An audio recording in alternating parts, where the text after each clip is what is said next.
Hey guys, it's Troy. Welcome to another episode. We are living in a dying civilization, so date like it. We're living in a dying civilization. I'm not given to hyperbole, but listen, I mean, things are pretty crazy out there at the moment for various reasons. I'm not going to go into the specifics of what I think because it's kind of irrelevant. And you may agree or you may disagree, but I think we could all concur with the fact that world events right now are in an unprecedented space of confusion and obfuscation and general bizarreness, okay, of a type that we haven't seen before. Certainly not in my lifetime anyway. I mean, politics used to be this pretty boring thing when I was younger. I mean, or maybe it was just I wasn't as engaged, but I mean, it used to be this relatively boring thing. And yes, there was tribalism. Yes, there were people on the left and the right, but the kind of polarity that we're seeing now, the kind of huge enmity between people in different camps, seems to me to be something new.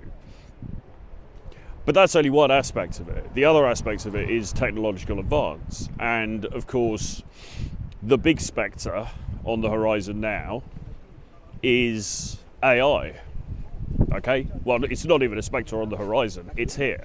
AI is here, and in real time, it is changing the way in which we interface with the world. And the effects that it's going to have on society are unpredictable, but they have been predicted by a number of people, and it's not looking very good, okay? Mass unemployment, right? Will there be some sort of minimum wage given out to people? You know, how's that going to work? How's it going to work country to country, etc.? And what does it mean in terms of the divide between the rich and the poor? Because we have the people at the top of the pile who are going to make all the money, and then we've got the people who are not at the top of the pile who are going to, you know, that disparity in wealth is going to just increase and increase and increase, etc., etc., etc. There's wars going on, and there's revolution, and there's dictatorship, and there's authoritarianism, and all of this sort of stuff.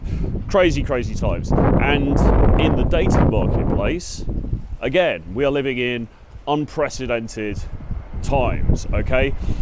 It's already been well documented how the apps, Instagram, these new platforms have disrupted the way in which people get together, the way in which human romantic relations are conducted, are initiated, conducted, ended, maintained.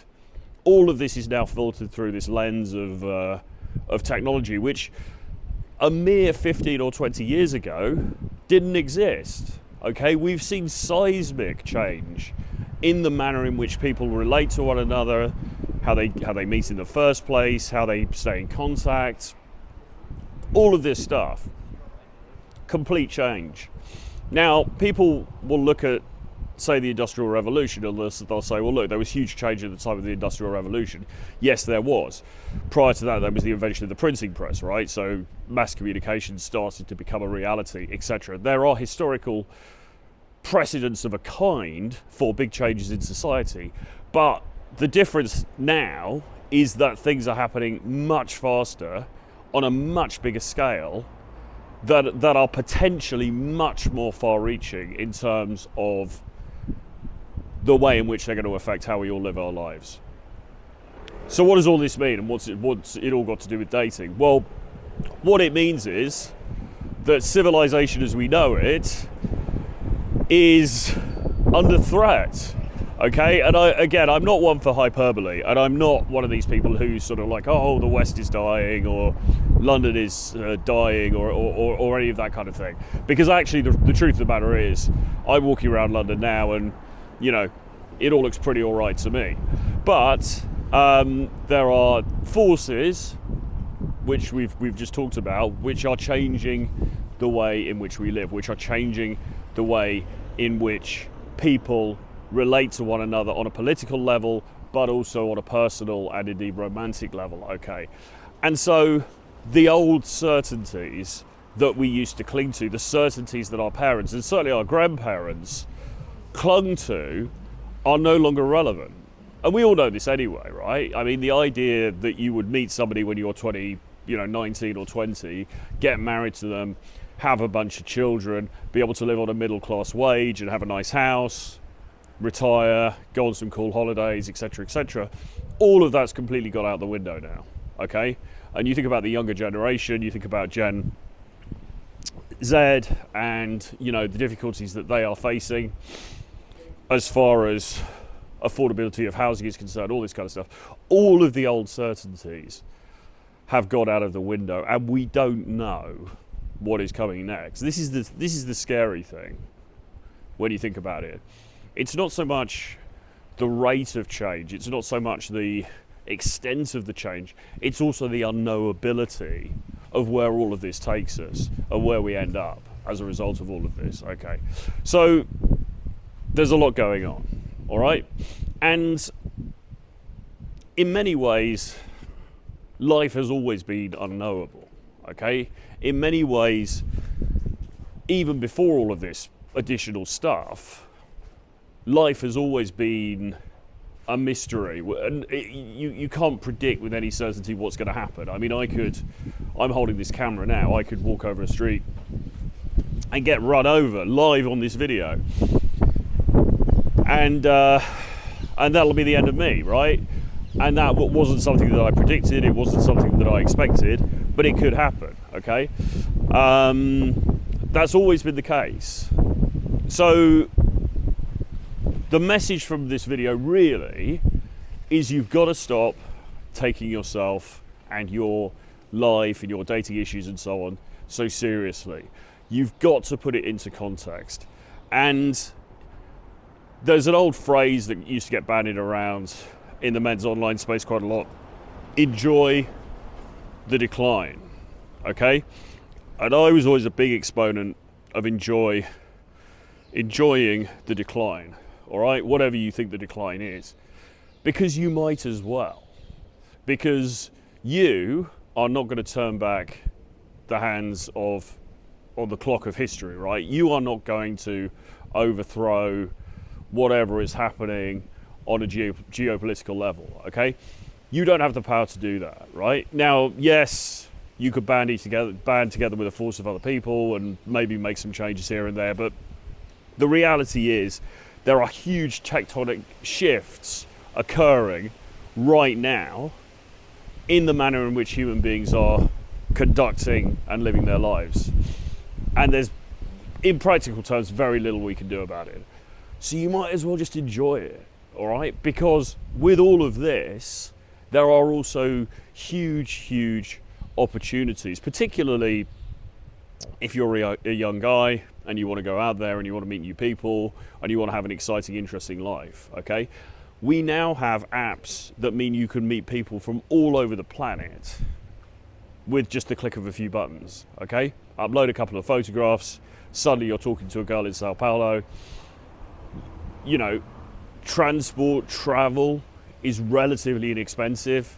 You could go over there, you could be in Sao Paulo within a day. You could meet up with this person. I mean, the dating life that you can now have is the kind of thing that emperors and kings would have dreamt of, a couple of centuries ago. It's incredible. It's incredible what is now possible, okay? And given that we can't meaningfully affect wider political, societal and technological aspects of life, we might as well enjoy what's happening right now. Particularly when you take into account the memento mori aspects of things, which James is always talking about. The fact that the truth is we don't know how long we've got left on this planet anyway. I'm saying all of this stuff.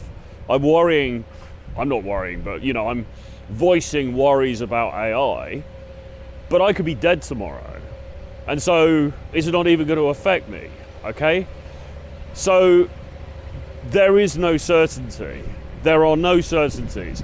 We happen to be living in a time where that lack of certainty is exacerbated by things that are going on in the wider culture, but there never was any certainty anyway. So you might as well enjoy it, and you might as well embrace the fact that civilization as we know it is changing irrevocably.